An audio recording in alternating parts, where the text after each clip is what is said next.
We want justice. We want justice. We want justice. তিলক তোমার বিচার চাই।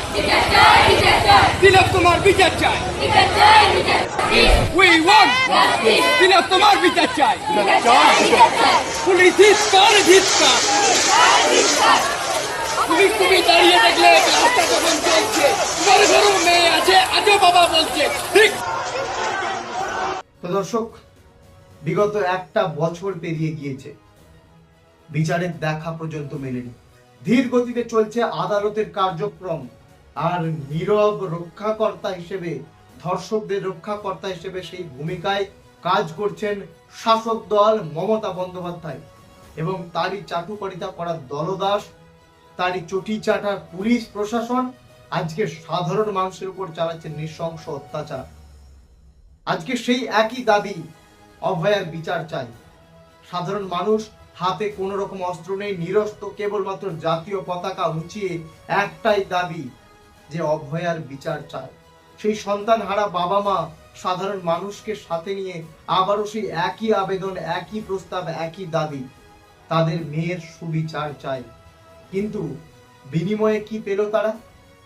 পুলিশি অত্যাচার, পুলিশি বর্বরতা, পুলিশি ব্যভিচারিতা। আজকে এই পুলিশ যারা সাধারণ মানুষের জন্য এক বিন্দু কাজ করতে চায় না, অথচ তৃণমূলের দলদাসে পরিণত হয়েছে। আজকে পুলিশদেরকে একটাই কথা বারবার বলবো, পুলিশ তুমি উর্দি ছাড়ো, তুমি তৃণমূলের ঝান্ডা ধরো, রাজনীতি করতে হলে রাজনীতির ময়দানে আসো। এই পুলিশের ইউনিফর্মটা গায়ে পরে তৃণমূলের চাটুকারিতা করতে লজ্জা করে না? আজকে যেখানে নারী নিরাপত্তাহীন এই রাজ্য, যেখানে একজন মা তার মেয়ের বিচারের দাবিতে পথে নেমেছে, আজকে তার মাকে পর্যন্ত আপনারা আঘাত করতে এক বিন্দু দ্বিধাবোধ করলেন না? আজকে লজ্জা লাগলো না আপনাদের যে নিরস্ত সাধারণ মানুষের ওপর কিভাবে হাত তুলবো আমরা? একটুও ভাবলেন না আপনারা? আজকে তৃণমূলের চাটুকারিতা করতে করতে করতে করতে এতটা নিচে নেমে গেছেন। আজকে কি দাবি নিয়ে এসেছে মানুষ? শুধুমাত্র তাদের একটাই দাবি, অভয়ার বিচার চাই। এই অভয়া কেবলমাত্র একটি নাম নয়, পশ্চিমবঙ্গে নারী নিরাপত্তাহীনতার প্রতীক। আর এই অভয়াকাণ্ডের জয় হলেই মানুষ এবং পশ্চিমবঙ্গের সাধারণ নারীরা আবারও নতুন করে সাহস পাবে স্বাধীনভাবে জীবনযাপন করার। আজকে একটা বাবা তার মেয়েকে নতুন করে বাড়ির বাইরে পড়তে পাঠাতে পারবে। আজকের এই কাণ্ড যদি আপনাদের প্রশ্রয়ে দোষী শাস্তি না পায়, পশ্চিমবাংলার বুকে ভেবে দেখুন তো, আপনার মেয়েটা আর নতুন করে স্বপ্ন দেখতে সাহস পাবে? আজকে এখানে এসে কিছু কমেন্টে গালাগালি দেবেন কিছু তৃণমূলের দলদাস, কারণ এর আগেও এই ভিডিও বানানোর পরে কিছু কিছু তৃণমূলের চটি চাটা দলীয় কর্মী আমার কমেন্ট বক্সে এসে গালাগাল দিচ্ছে যে আমি বিজেপির থেকে কত টাকা পেয়েছি। ভাই, টাকা দিয়ে যদি সব হতো তাহলে তৃণমূল কংগ্রেসের কাছ থেকে 10 লক্ষ টাকা অফার পেয়েছিল অভয়ার পরিবার, নেয়নি, কারণ নিজের মেয়ের সুবিচারটা আগে। তাই সেই সুবিচারের দাবিতে আমরা লড়াই করছি, সেই সুবিচারের দাবিতেই আমাদের এই আন্দোলন। আজকে আমরা কেউ টাকায় বিক্রি হতে আসিনি। আপনার বাড়ির মেয়ের সম্মান টাকায় মূল্য করা যায় না।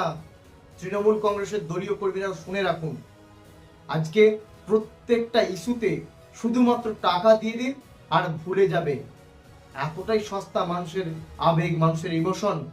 আজকে লজ্জা লাগা দরকার এই প্রশাসন, আজকে লজ্জা লাগা দরকার এই প্রশাসনিক ব্যবস্থা, আজকে লজ্জা লাগা দরকার আমাদের এই শাসক দল, যারা পশ্চিমবাংলায় নারী নিরাপত্তাহীনতার একটা যেন ট্রেন্ডিং লাগিয়ে দিয়েছে। আজকে দোষীরা, ধর্ষকরা, খুনিরা রক্ষা পাচ্ছে প্রশাসনের তরফে, আর যারা সাধারণ মানুষ, যারা নির্যাতিত, যারা বিচার চায়, তারা আজকে অত্যাচারিত হচ্ছে সেই প্রশাসনের দ্বারাই। আজকে সত্যি আমরা লজ্জিত, সত্যি আমরা অবাক হয়ে যাচ্ছি যে আমরা কোন রাজ্যে বসবাস করছি। দর্শক, শুধুমাত্র এই আন্দোলন দুটো কথাই নয়, আমাদেরকে আগামী দিনে এই লড়াই জয় করতে হবে। তার কারণ, যদি এই লড়াই আমরা জয় প্রাপ্ত না করতে পারি, আপনার বাড়ির মেয়েটা আর উৎসাহিত হবে না, আর সে উৎসাহ পাবে না, স্বপ্ন দেখতে ভয় পাবে, বাড়ির বাইরে পা রাখতে ভয় পাবে। এই বিষয়টা মাথায় রাখুন, এই বিষয়টা খেয়াল রাখুন। দেখা হচ্ছে পরবর্তী কোনো ভিডিওতে, কিন্তু দাবি আমাদের একটা। We want justice. অভয়ার সুবিচার চাই। এই লড়াই জারি থাকবে।